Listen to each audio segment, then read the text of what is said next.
Alhamdulillah pada malam hari ini kita bisa bersua kembali lewat online dalam kajian kitab Hujjah Ahlussunnah wal Jamaah. Terakhir sampai pun di Mas Daus. Kemarin Mas Daus ikut nggak ya? Kayak mana ya? Kemarin Mas ini ya, sampai mana itu? Wa amal Masjidul Aqsa pun tereng nggih.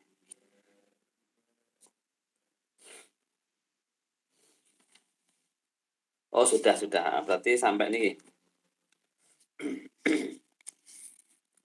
Summa qala syaihu hadza ma yastati'ul insanu ayyafhamahu minasirri fit tafawuti baina hadhil masajid as-salasati wa baina ghairiha wa fi tafawuti thawabi bainaha.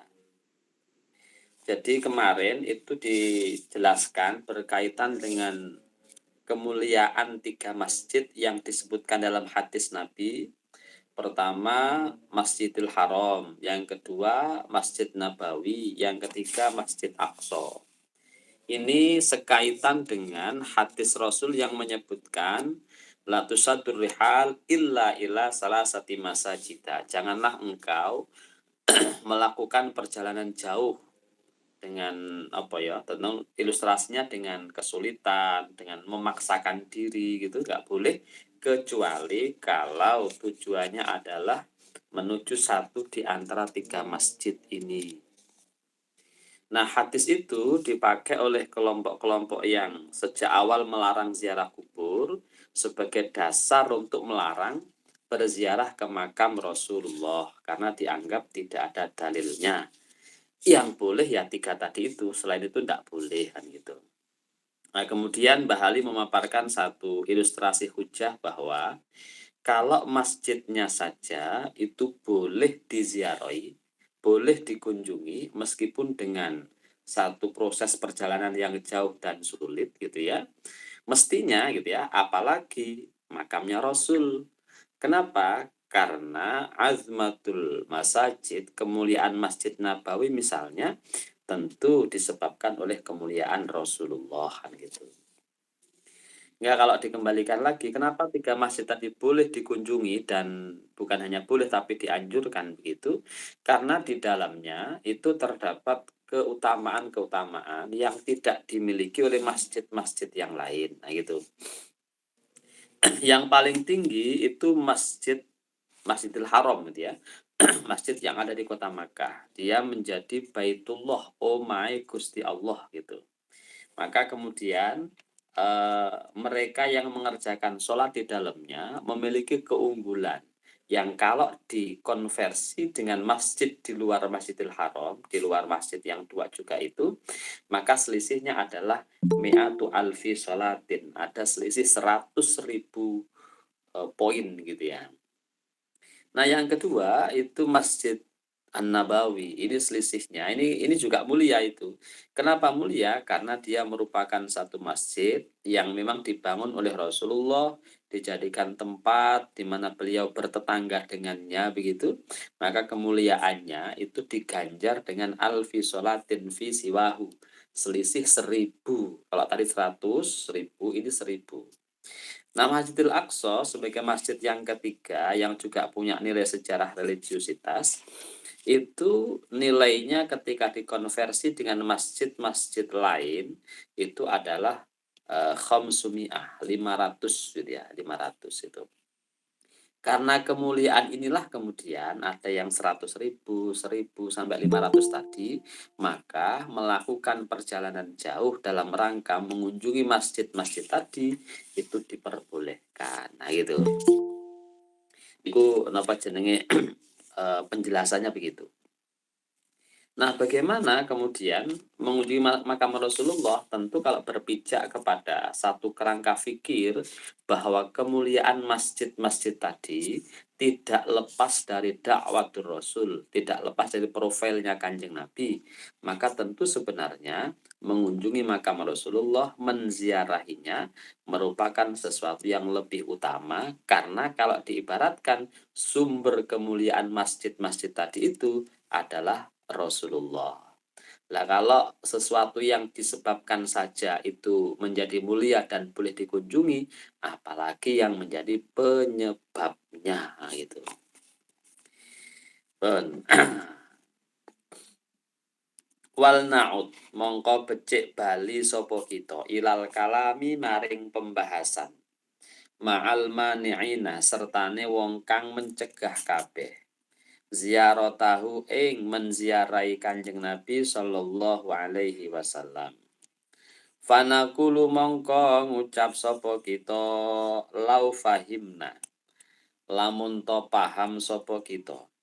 Annan nahya sak temene larangan an rihali sangking melakukan perjalanan fil hadisil madkur ing dalem hadis kang den tutur iku amun napa makna umum fi kulli safarin ing dalem saben-saben perjalanan illa safaro kejaba perjalanan ila hadhil masajid maring ikilah pira-pira masjid as-salasati kang telu la lazima mongko yekti tetep, nah gitu ya. Apa sing tetep siji gitu ya. Jadi kalau kita nih oleh musannaf kitab diajak kembali kepada pembahasan tentang pendapat atau mengkomparasikan gitu ya secara kritis dan argumentatif tentang pendapat orang-orang yang mencegah untuk menziarahi makam Rasulullah. Disampaikan oleh beliau, kalau kita paham bahwa, kalau kita memahami bahwa larangan bepergian jauh itu sebagai sebuah larangan yang bersifat umum, yang maknanya am, yang kemudian ditaksis, dikecualikan hanya boleh pada 3 masjid tadi, maka konsekuensinya akan panjang, konsekuensinya akan banyak. Apa saja konsekuensinya? Pertama, Allah ya juza yento ora wenang lana kadwe kita apa safaru melakukan perjalanan fil ardi yang dalam bumi lil i'tibari krono ngalap pelajaran i'tibar wal idzatil lan nasihat waqat amaro lan teman-teman perintah sapa Rabbuna pangeran kita azza wa jalla bihadza sairi kelawan ikilah perjalanan fi kitabih yang dalam kitab Gusti Allah wa harradona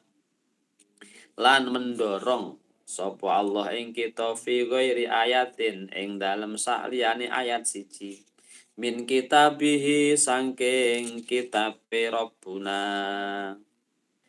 Kalau kemudian makna tidak boleh tadi bersifat am dan yang boleh hanya 3 masjid tadi, apa konsekuensinya? Banyak. Satu, berarti kita tidak boleh melakukan perjalanan kemanapun gitu ya. Kecuali 3 tadi, termasuk untuk urusan-urusan yang sifatnya i'tibar, rihlah, apa namanya itu, ya mencari mencari inspirasi gitu ya. Nggak boleh rekreasi, nggak boleh healing, nggak boleh mangkat ke Jogja, nggak boleh kemana-mana. Yang boleh hanya ke 3 masjid tadi itu. Itu konsekuensi logis. Kalau makna hadis itu dipahami sebagai am gitu ya. Padahal gitu ya, padahal di dalam Al-Qur'an itu Allah memberikan satu penegasan kepada kita untuk kemudian siru fil ardi gitu ya. Fangduru kaifa kana akibatul apa itu mukadzibin apa itu. Berjalanlah di muka bumi, kon melaku-melaku dalam rangka apa? Mencari iktibar, pelajaran, pembelajaran, pengalaman gitu. Kalau bahasa sekarang mungkin ya studi banding lah gitu. Hingga kemudian kita mendapatkan nilai-nilai baru yang bisa dijadikan sebagai tolok ukur baru, baik secara kelembagaan, pribadi dan macam-macam gitu. Perintahnya jelas siru fil ardi gitu ya. Ya kon lungo-lungo gitu. Loh kalau gitu kemudian ada ta'arudul adillah gitu ya, pertentangan antar dalil hadis yang ngomong gak oleh, Qur'an yang ngomong oleh kan gitu.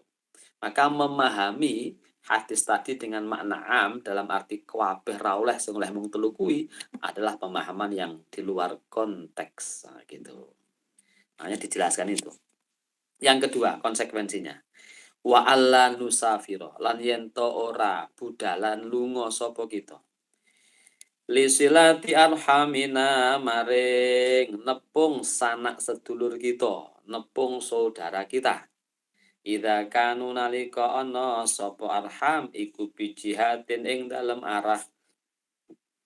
dalem panggonan ba'idatin kang adoh. Waqat amarona lan temen-temen perintah ing kita sapa Rabbuna pangeran kita. Bihadhihi kelawan ikilah silati arhamina. Wasaddadalan mendorong alaina ing atase kita fiha ing dalem silah. Wa wa'adalan janji man ing wong yakumu kang lakoni sapa man biha kelawan silah. Ayasilahu yen to nepung sapa Allah ing man wa tawa'adalan ngancem sapa Allah man ing wong akhallah kang napa megot ya memutus sapa man biha kelawan arham ayat ta'ahu yen to mutus sapa Allah ing man. Konsekuensi kedua, kalau setiap perjalanan jauh tidak boleh kecuali hanya 3 tadi itu, maka tentu makna di dalamnya adalah kita nggak boleh juga bepergian dalam rangka silaturahim. Kan tujuannya bukan 3 masjid tadi gitu. Ora oleh dhewe mboten angsal. Pemene kaya aku lah dulure ning Banyuwangi ya terus haram terus berarti dolan rono. Kamangka gitu ya, padahal Allah itu salah satu perintahnya adalah menjalin komunikasi antar saudara, menjalin silaturahim, menjaga aspek silaturahim itu. Ini juga sejalan dengan hadis Rasul itu ya, man ahabba ayyub satalahu fi rizkihi wa ayyung sa'alahu fi atharihi falyasil rahimah. Barang siapa yang pengen dijembarke rizkine, dipanjangkan usianya, maka resepnya hanya satu. Apa? Rajin-rajin silatul arham, silaturrahim. Nah gitu. Ini tidak dibatasi, mbuh dulur cedek, mbuh dulur adoh, orang-orang yang masih kategori arhamuna, saudara kita, itu punya hak untuk disilahi, untuk ditepung, untuk disambung, untuk dikoneksikan gitu. Tidak boleh diputus gitu ya. Nah, gitu. Ya, di hadis yang lain ada ancaman itu ya. Allah tidak akan merahmati qati'ur rahim, orang yang memutus tali persaudaraan gitu. Nah, di antara cara untuk menjaga silaturahim ya berkunjung gitu. Lah omahe adoh gitu ya. Lah omahe adoh ya berarti rono. Dan rono itu tentu sidrihal ya. Dalam arti ya memang menyiapkan bekal, fisik, sangu dan sak teruse. Nah gitu. Boleh, ya mestinya boleh wong itu perintah. Tapi kalau menggunakan pendekatan hadis yang dipahami seperti kelompok mani'in tadi, jadinya ndak boleh. Ora oleh lho lu ngadohke. Lah nyapa? Enek hadise. Lah oleh lu nang ndi? Mung telung masjid iki. Liyane kuwi gak oleh. Nah, ini kan konyol pemahamannya jadinya. Nah, gitu. Yang ketiga, konsekuensinya wa alla nusafiro lan yen to ora budalan lunga sapa kita. Lil jihadi krana arahe jihad. Lil jihadi krana arahe jihad walita blighi syariati lan krana nekaaken syariat awil qada'i utawa putusan bainana sing dalem antarane menungso bil adli kelawan adil. Makna apa konsekuensi yang ketiga, kalau setiap bepergian jauh tidak boleh, maka tidak ada lagi konsep jihad. Jihad dalam arti ini bukan semata-mata perang, lihat konteks atau lihat kondisinya. Jihad itu maknanya luas, misalnya thalabul ilmi juga bagian dari jihad gitu ya. Isbatu ma min huquqillahi ta'ala gitu. Belajar tentang bagaimana memahami hak-hak Allah. Kalau bahasa kita ya memahami ilmu tauhid, ilmu kalam itu bagian dari jihad gitu. Nah kalau gitu berarti thalabul ilmi jihad iya gitu. Nah makanya kalau kemudian tidak boleh kita bepergian jauh kecuali hanya ketika masjid tadi, itu kontradiktif dengan sekian banyak teks yang lain termasuk teks tentang perintah jihad. Lah kalau jihad dikaitkan dengan mencari ilmu misalnya, ya tabligh risalah, tabligh syariah itu ya nanti malah ini lagi karena tabligh syariah tentu wilayahnya bisa sangat luas gitu. teman-teman yang kemudian berdakwah ke Papua, ke Maluku, kemana lagi itu menjadi terhalang karena adanya pemahaman yang salah tadi itu. Nah, gitu. Makanya memahami hadis tadi sebagai larangan bepergian jauh itu sesuatu yang tidak pas itu. Wa alla yajuza yang keempat konsekuensinya yen to ora wenang lana keduwene kita. Apa asafaru perjalanan litijaroti kanggo tujuan dagang. Wa ilama lan maring barang yuhimmuhum kang penting ing nas min suunid dunya sangking pira-pira urusan donya fi ayina khiyatin ing dalam endi-endine pejajahan ing dalam endi-endine bagian min nawahil arking bagiane bumi, belahan bumi, min nawahil ardi sangking belahan bumi. Yang keempat, kalau bepergian jauh tidak boleh kecuali hanya ketika masjid tadi. Maka konsekuensi yang keempat adalah kita tidak boleh bepergian dalam rangka tijaroh, dalam rangka pengembangan bisnis dan ekonomi, dalam rangka ngurusi urusan-urusan politik, tidak boleh, mestinya gitu. Nggak boleh ikut pertukaran pelajar, nggak boleh ikut jambore internasional, nggak boleh ikut kompetisi sains, nggak boleh ikut macam-macam. Kalau makna syadrul rihal tadi dipahami sebagai larangan bepergian jauh kecuali hanya 3 masjid tadi, ya gitu. Padahal secara faktual hari ini, ya kalau kita bicara konteks ini ya itu dipahami ngono kuwi ora enak Islam ning Indonesia. Lah kalau kita kembali ke historis kita, para dai, para pendakwah yang kemudian masuk ke Nusantara ini kan ya datang dari bumi antah beratah kalau dulu gitu ya. Sekarang kita kenal mungkin dari mana, ada yang dari Yaman, ada yang dari Saudi, ada yang dari Irak, Iran, macam-macam itu. Dulu orang yang maksudnya antah beratah, orang seberang lautan jauh gitu. Nah kalau itu dipahami sebagai larangan bepergian jauh, tidak sampai ke Indonesia Islamnya gitu. Nyatanya kita secara real kenal Islam, menjadi bagian di dalamnya. Berarti ada aspek dakwah yang sampai ke sini, yang itu menempuh jarak ribuan kilo. Bayangkan kalau untuk tempo dulu gitu ya. Kalau sekarang kan mungkin sudah dengan berbagai macam kemajuan transportasi itu bukan sesuatu yang sulit sepanjang ada biayanya gitu. Tapi dulu orang pergi ke Nusantara itu butuh perjuangan, tekad dan semangat yang luar biasa. Tidak cukup hanya uang tok, tidak cukup. Karena ibarat orang pergi mungkin bahasanya nggak kembali.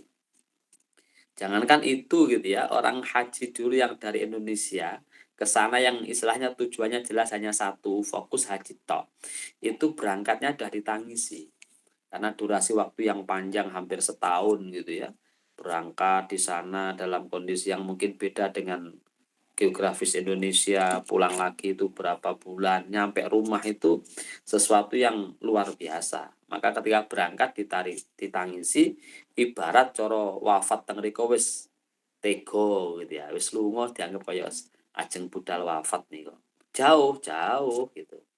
Nah kalau hadisnya dipahami tidak boleh bepergian jauh, ya tidak ada orang kemudian pergeseran dan mutasi dari sana ke sini gitu. Itu konsekuensi yang keempat. Yang kelima, wa alla yusadda lan yen to ora den nemen-nemeni apa arrihalu perjalanan ilaihi maring Kanjeng Nabi sallallahu alaihi wasallam fi hayatihi yang dalem mangsa gesange Kanjeng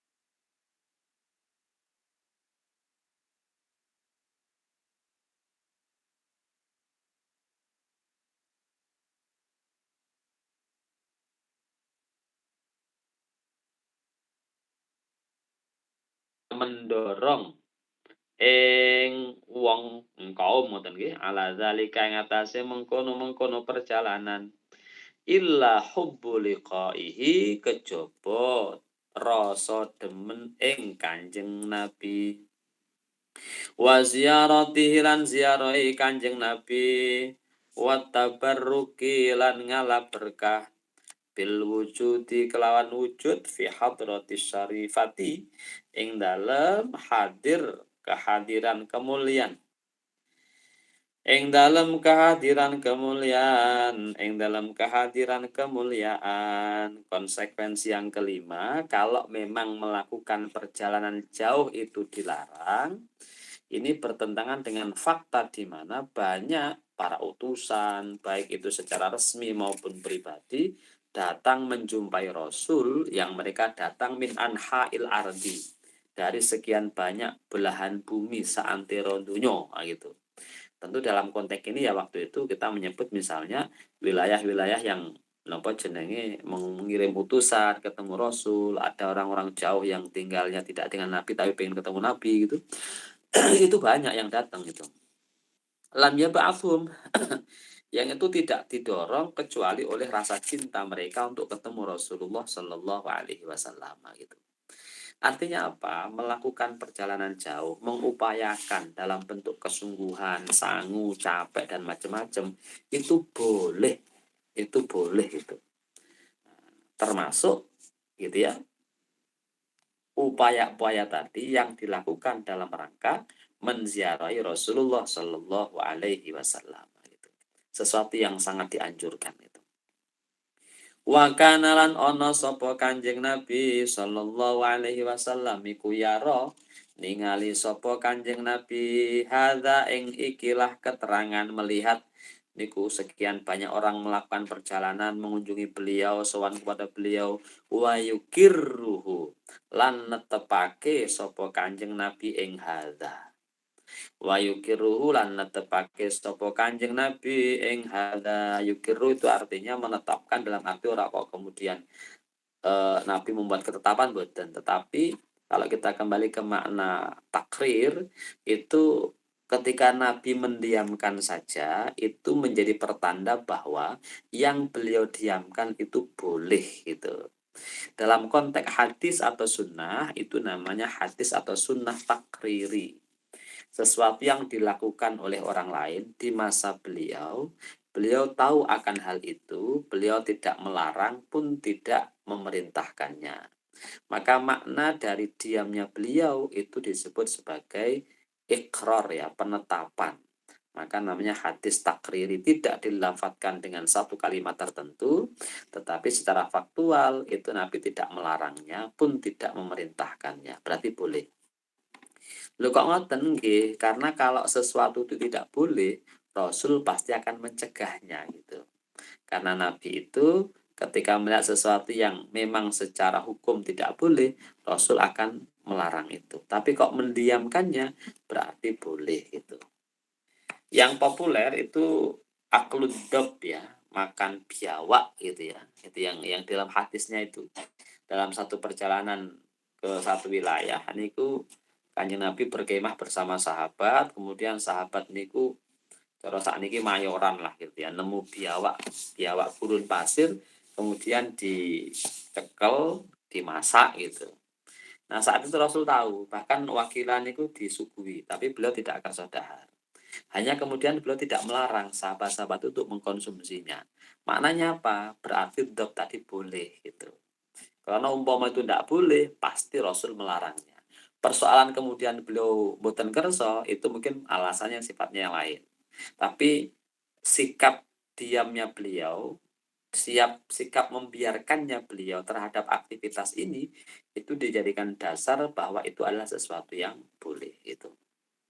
Catatannya, dob dalam konteks hadis itu bukan, ini kan maknanya kan biawak ya. Biawak itu dalam bahasa kita kan nyambe gitu ya. Nyambe itu kan buaya kecil itu. Loh, nopo kemudian biawak itu halal itu.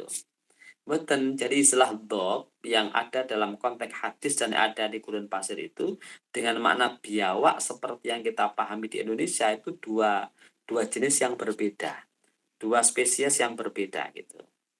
Beberapa penelitian menyebutkan dulu agak muskil itu apa yo jenenge biawak kok halal gitu ya.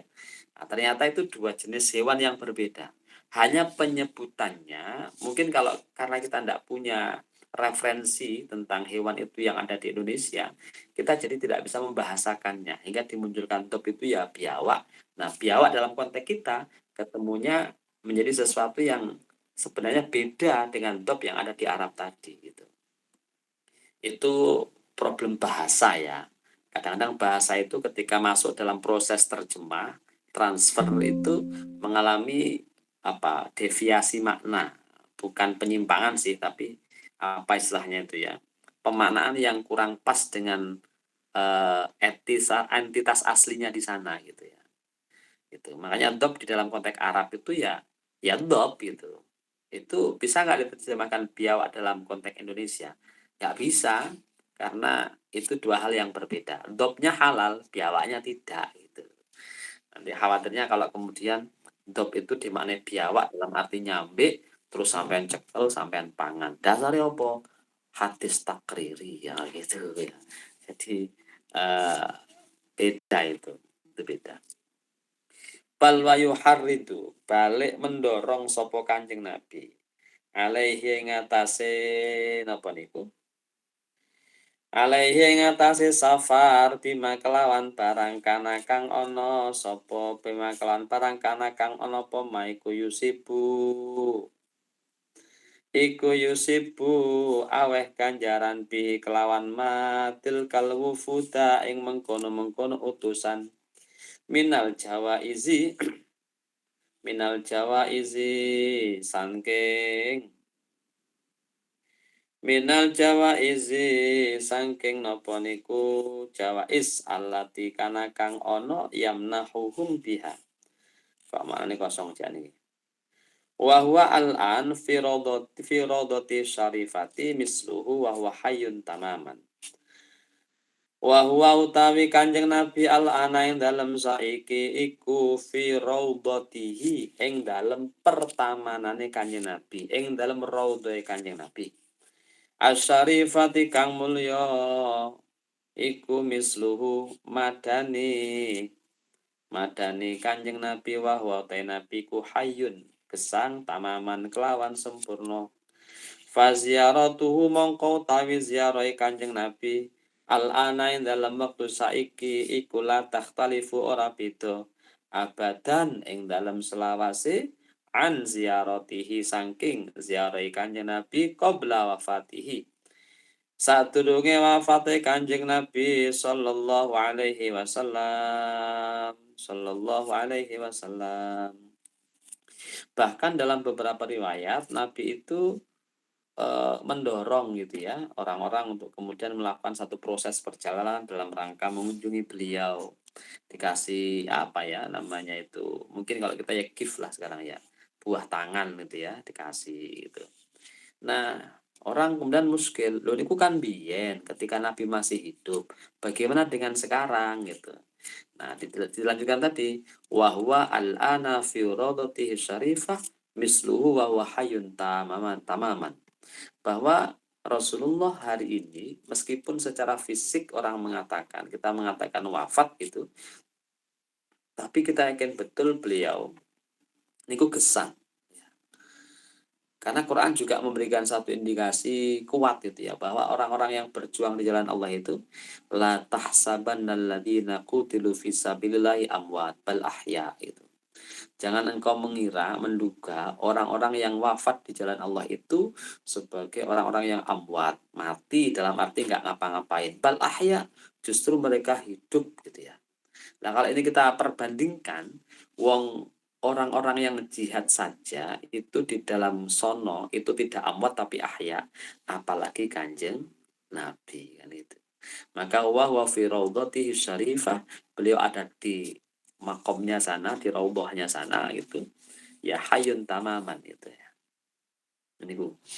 Nah, karena itu dengan landasan berpikir semacam itu, faziyaratuhu al-ana la takhtalifu abadan an ziyaratihi qabla wafatihi. Maka hadir menziarahi beliau sekarang ini dan sampai seterusnya itu sama halnya ketika sowan kepada beliau saat masih hidupnya. Maknanya apa? Anjuran kalau yang tadi disebutkan banyak yang datang kepada beliau saat masih hidup, sowan macam-macam itu, beliau mengapresiasi, memberikan buah tangan gitu, berarti boleh gitu ya.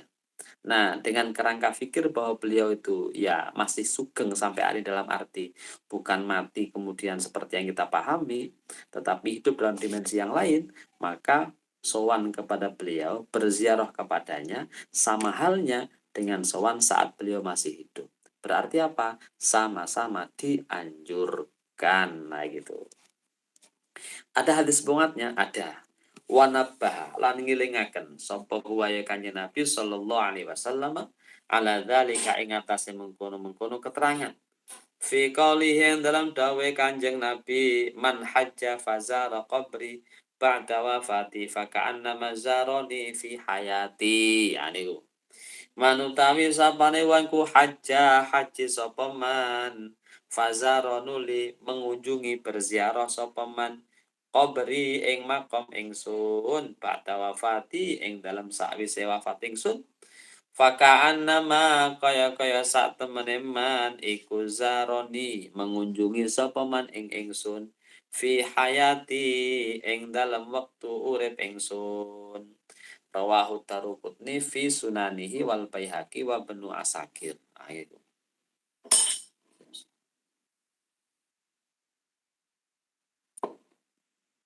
Niki penguatnya. Bahwa Rasul menegaskan barang siapa yang berhaji, haji ngoten nggih, kemudian menziarahi beliau di makamnya setelah wafatku kata Rasulullah. Apa yang disampaikan beliau? Faka'anna mazarani fi hayati. Maka ia seolah-olah menziarahi aku, sowan kepadaku, datang kepadaku di saat aku masih hidup. Nah, gitu. Maka dalam perspektif hadis ini, menziarahi Kanjeng Nabi dalam konteks ziarah makamnya itu dihukumi sama dengan berziarah atau sowan kepada Rasul saat beliau masih sugengnya. Berarti apa? Boleh bahkan dianjurkan. Nah itu. Ini yang kemudian napa jenenge menjadi penting untuk dicatat gitu ya. Oh, Nabi kan wis mati nyapa dianu gitu ya. Lo ya beda gitu ya. Beda. Jadi apa yang kemudian dijelaskan Mbah Ali ini memberikan penegasan betul gitu ya bahwa memang Nabi itu ya di hari ini ya ya tahu gitu ya, tahu gitu. Nah, dan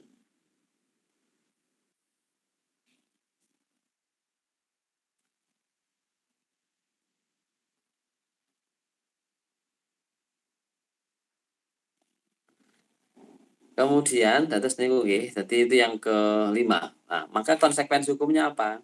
Mendatangi beliau ke sana, menziarahi beliau ke sana, itu dianjurkan, itu disunahkan gitu ya. Bukan malah dilarang hanya dengan hadis yang tadi itu, bukan gitu. Karena banyak penguat, banyak landasan, banyak teks lain yang kemudian justru memberikan satu ruang pemahaman yang berbeda dengan pemahaman yang dibangun oleh kelompok Al-Mani'in tadi itu gitu. Yang keenam, walazima lan tetep kadzalika kaya mengono keterangan ayakuna yen ono. Sapa ulamaul islami ulama islamin awali hadil ummati sangking kawitane ikilah umat ilal yaumi maring ikilah dina fi khata ing dalam keluputan azimin kang agung haitsu annahum ing dalam sekirane sak temene ulama iku yaqiduna ngukuhake sapa ulama fi kutubihim ing dalam kitabe ulama at-tiniyati kang bangsa agama ngukuhaken al abwaba ing pira-pira bab wal fusula lan pira-pira fasel yadhkuruna hale nutur sapa ulama fiha ing dalam abwab au kutubihim nutur ziaratahu ing ziarah Kanjeng Nabi sallallahu alaihi wasallam. Wa malan barang ya ta'allaku kang berkaitan apa mabiha kelawan ziarah min targhibin nyatane saking demenake mendorong fiha ing dalam ziarah wa min adabin lan saking tata krama yang bagi kang prayoga apa anturaa yen to den jaga fil qiyami ing dalam nglakoni biha kelawan ziarah, biha kelawan ziarah.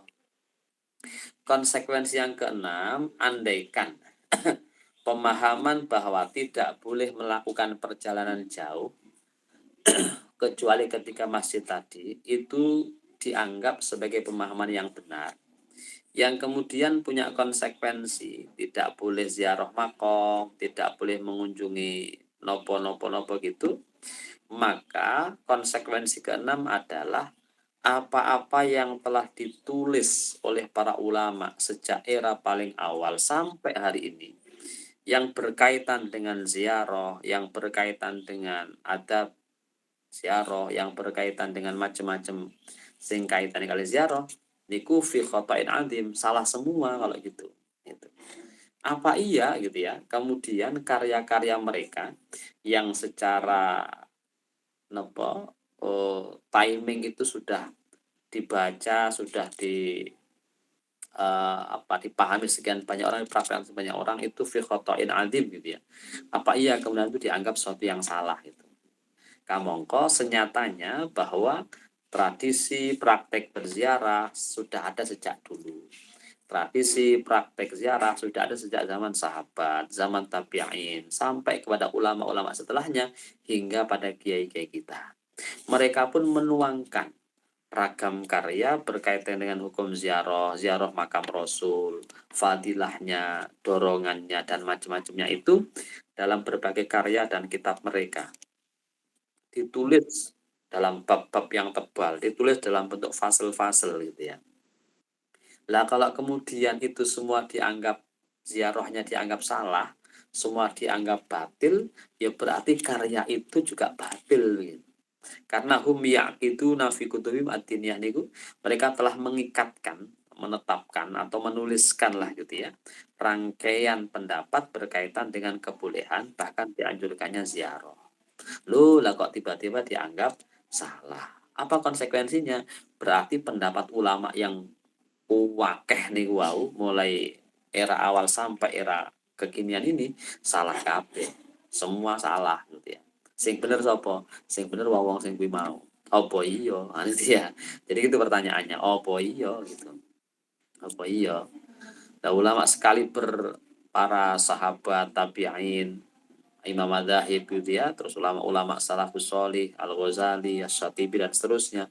Ini tadi terus apa jenenge karyanya dianggap batal semua gitu. Ini konsekuensi logis loh ya. Ketika makna sadri hal tadi dipahami sebagai larangan bepergian jauh secara am gitu ya. Yang kemudian punya konsekuensi tidak boleh ziarah, tidak boleh mengunjungi makam Rasul, tidak boleh apa jadi mengunjungi masyahid-masyahid ya. Kemarin itu masyahid itu artinya museum yang punya nilai historis dan seterusnya. Maka konsekuensinya jadi panjang begitu. Artinya apa? Artinya kalau kita boleh menegaskan apa yang dikonsepsikan oleh teman-teman kita yang menggunakan hadis latusadur rihal sebagai larangan berziarah, sebagai larangan mengunjungi makam Rasul, bahkan larangan menziarahi makam para aulia. Ini adalah pemahaman yang tidak sesuai dengan konteks hadisnya gitu.